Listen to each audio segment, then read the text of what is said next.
The way that we grow, process, buy, eat, cook and eat food is changing. All around me, I'm inspired by evidence of how things are changing for the better. This is best illustrated by food stories. Stories of food systems renewal. For this renewal to take place, it's necessary for people to change the way that they act, the way that they make decisions. They have to choose to do things differently, and they must translate ideas into practice.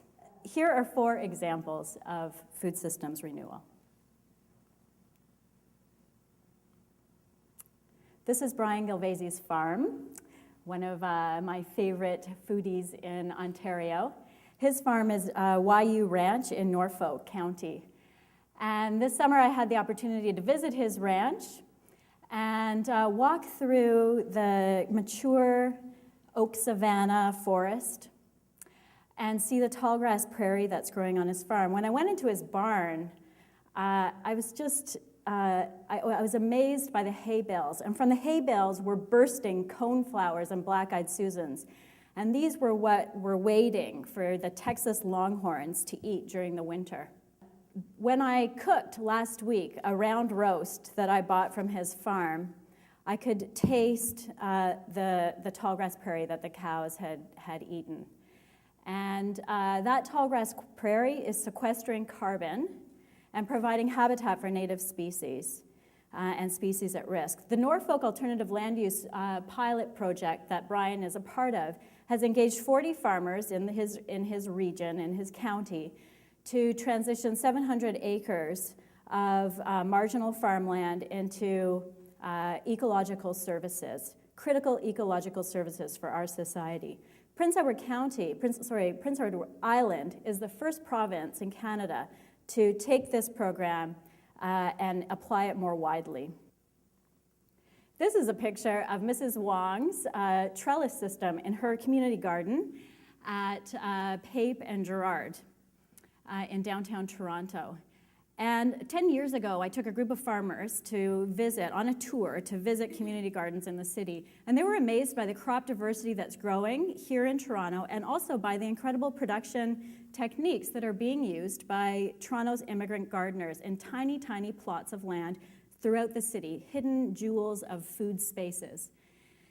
This picture on the right was taken this summer at the Research and Innovation Center in Niagara. And I think this is an incredible example of rural and urban linkages, that from this space, ideas about new products and crops can be translated into an agricultural research center where new markets are being explored that are suitable for our ethnocultural diversity and the preferences, dietary preferences of our population right now. In Elmira, a group of Mennonite farmers started a produce auction. This auction is a place where they drive up their buggies, horse and buggies, and sell the food to a whole bunch of different vendors. So they sell to chefs, institutions, small retailers. What I think is so interesting about this story, this example, is that it really reflects the region and the culture of this place. And these folks are building place-based food systems. Not a lot of people think that organic, local food is an issue that's connected to urban hunger. But the Stop Community Food Center has connected these two things through this incredible program called Grow for the Stop. So through this program, I can go into a neighborhood retailer and shop for fresh veggies that are locally grown, organic, locally grown, and the profit from those veggies goes back to the farm, and the farm grows food for the Stop's food bank clients. So again, this is about bridging connections, forging urban-rural linkages, connecting disparate issues that are considered unconnected or irresolvable in a sense. When I began to think about all of these initiatives, all of these good food stories that are happening really in every corner of the province, from Thunder Bay, Timmins, Windsor, Ottawa, I was trying to figure out what they were responding to. And my answer is the good food gap. So what is the good food gap? The good food gap is the policy space that exists between the farm income crisis and the health crisis. In other words, the fact that farmers can't make a living or find it hard to make a living growing food, and consumers find it hard to make the good food choices that they want to make. So to further explore this idea of the good food gap, I want to take 3 stops along the kind of value chain, or 3 stops in the food system. The first stop, production. Farmers can't make a living. This graph shows the downward trend in net farm income over the past 80 years or so. And so this, to me, is startling information. You know, why is it that farmers can't make a living growing food? Well, one of the main reasons is because this value chain is out of whack, it's out of balance, and I'll come back to that in a minute. The other factor I want to briefly mention is that our policies are geared for export-oriented agriculture. So if you grow product for export, then you receive a lot of supports. If you grow products for the domestic market, you receive almost no supports. We have about 55,000 farms in Canada. And those farms, if they're growing for the domestic market, their products are funneled through 4 retailers. These 4 retailers supply 80% of our food. They touch 80% of our food. To me, this is startling. It's a startling fact about distribution in our country and concentration in the distribution sector. Consumption. It is hard to make good food choices. We are overwhelmed with choice. In the supermarket, we walk down the aisle, we see thousands of products. Most of these products are corn, soy, and wheat. It's an illusion of choice, of diversity. Others of us don't have money to buy healthy, good food. These are 2 maps that were produced by the City of Toronto. The first map is in my neighborhood, and the red dots represent access to food through community gardens, through farmers markets, big chains, small retailers. And on the other side, we have Martin Grove and Finch. So first is Pape and Danforth, Martin Grove and Finch, Ward 2. There are many similarities, actually, between these 2 areas, socioeconomically, in terms of the diversity of their populations. They're different populations, but they're both very diverse populations. The main difference is density. In this area, they're about the same numbers of people in each of these wards. On the left, all the people live in about 9 square kilometers, 33 square kilometers on the right. So this is an example of the interrelationship between planning, density, transportation, and health. A lack of attention to these relationships creates vulnerable communities and poor health.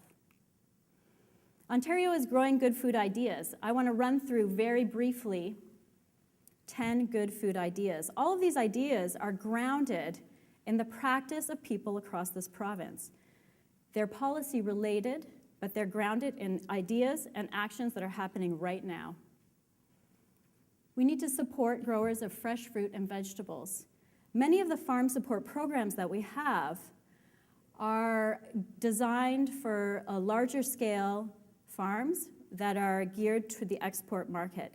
You're at a disadvantage if you're a small, diversified farmer in our current policy and program context. We need policies and programs that result in the outcomes that we want as a society, like farmland preservation and ecological agriculture and good, healthy, tasty food. One of the strange phenomena about being a small diversified farmer today is that you can, say a small diversified chicken farmer, is that you can only grow 300 chickens. If you want to grow more than that, you have to enter into the supply managed system, which is a fantastic system. It covers the cost of production for farmers, which is extremely important. We're very lucky in Canada to have supply management. But if you want to enter into the system, you have to buy quota. The minimum quota that you can buy is 14,000 chickens. There is a huge gap between 300 and 14,000 chickens. And that gap represents a barrier for me as a consumer if I want to buy from small, diversified local farms. And it certainly is a barrier for new farmers who want to enter into farming and make a money selling selling their chickens and other supply managed products. So we need to make room for new farmers within the supply managed system. We want to encourage environmental action on farms. This takes me back to my example of Brian's farm, YU Ranch, and positions farmers as purveyors of essential ecological services, just like the services that are provided by a marsh or a wetland or a forest. These farmers who are engaging in environmental action on their farm are producing and harvesting new crops like habitat, wildlife corridors, and clean water. How much food can we grow in our city? One study in Toronto says that we can grow about 10% of the fresh vegetables that we need from 2,000 hectares. And we have that land in our city. We have that land in our city on existing farms that are within city boundaries, as well as on rooftops and on old industrial land, in the community gardens that dot our city, in hydro corridors. We're not at a loss for space. So cities need to take advantage of the urban agricultural opportunities, and I think they need to do this for two reasons. One is to have access to great food, but maybe more importantly, a reason to engage in urban agriculture or support urban agriculture is to provide people with a connection to the food that they eat and new pathways into agriculture, so young urban kids can learn about food and growing food and maybe decide to become farmers because of being exposed to that. Canada is the only former G8 country in the world without a school food and student nutrition policy and without federal funding for student nutrition and school food programs. 1 in 9 children in Ontario go to school hungry, are living in poverty. And many other children go to school hungry because of our hectic lifestyles and because of the bad or poor quality food at home. So we need a national school food program that reflects Canada's diversity and the amazing initiatives that are happening at the community level around school food. And we need to embed food literacy and teach kids how to grow food, how to compost, how to cook within the curriculum. The Stop Community Food Centre has turned the idea of food banks on its head. Last year in Ontario, the number of people using food banks rose by 19%.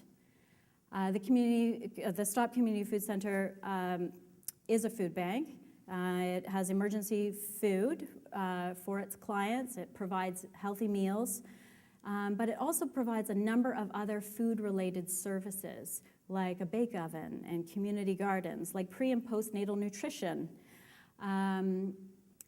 food literacy programs for children. And it's in this bundle of services that the food delivery is transformed. And they provide these services with such a spirit of commensality and sharing that people are flocking to participate in these programs. And now they're in a phase of replication. So the Stop is working with 2 communities across Ontario to bring together their cluster, their unique cluster of food programs, and create community food centers. We're experiencing incredible consolidation in the we just talked about the retail sector, but in the food processing sector. And the most recent victim of this consolidation is the Bix pickling plant in Norfolk. So as a result of the closure of this plant, 40 farmers have lost market for their pickles, and about 160 local jobs have been lost. So this is the phenomena that's happening across Ontario right now. But to counter that, companies like Monforte Cheese are showing us a new way of doing food. It's an artisanal, knowledge-intensive food processing that's connected to our terroir and our regions. And the idea of regional food clusters bundles this all up: the product, the region, the environment, the people, and agritourism, and creates synergies between all of these things. What if everybody in Ontario, every institutional meal was made from local good food? Local Food Plus, through its relationship with institutions, is showing us that this is possible. In fact, U of T is the largest institution in Canada that has committed to local food procurement. It started with the procurement of about 15 to 20% of its food and has goals of reaching over 40% local sustainable food. And you can see from this hospital meal that almost everything on that plate could be provided locally, and the increase in quality could make up for the slight increase in price. This is a very simple idea. Food is fundamental to health, but we ignore that time and again at our peril. There's a huge economic burden associated with the direct and indirect costs of obesity, and we need to find a way to scale up good food initiatives to invest in health promotion and disease prevention. Finally, we need to plan for the future of food and farming. We need integrated solutions. We need to connect agriculture, health, environment, policies, and bring people collaboratively together to address some of our problems. And the way this is expressing itself in the province is through food policy councils, the development of food charters in different communities, and through multi-stakeholder food strategies. The remarkable thing about food is that we all eat it, and we can change our habits around food and our choices around food and make different choices. But it's up to us to make food a political issue. Ontario, next year in October, is having an election. And I'd like to end by challenging you to ask your candidates what their good food ideas are. Thank you.